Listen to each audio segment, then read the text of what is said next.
Most egy újabb gyógyszer elkészítése következik, mivel a mai nap is megfigyeltem, sokan panaszkodtak, hogy fáj a torkuk.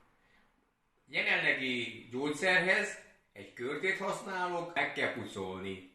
Most a körtét négybe vágjuk, és utána a belsejéből a magokat kitakarítjuk. Vékony darabokra szeleteljük fel.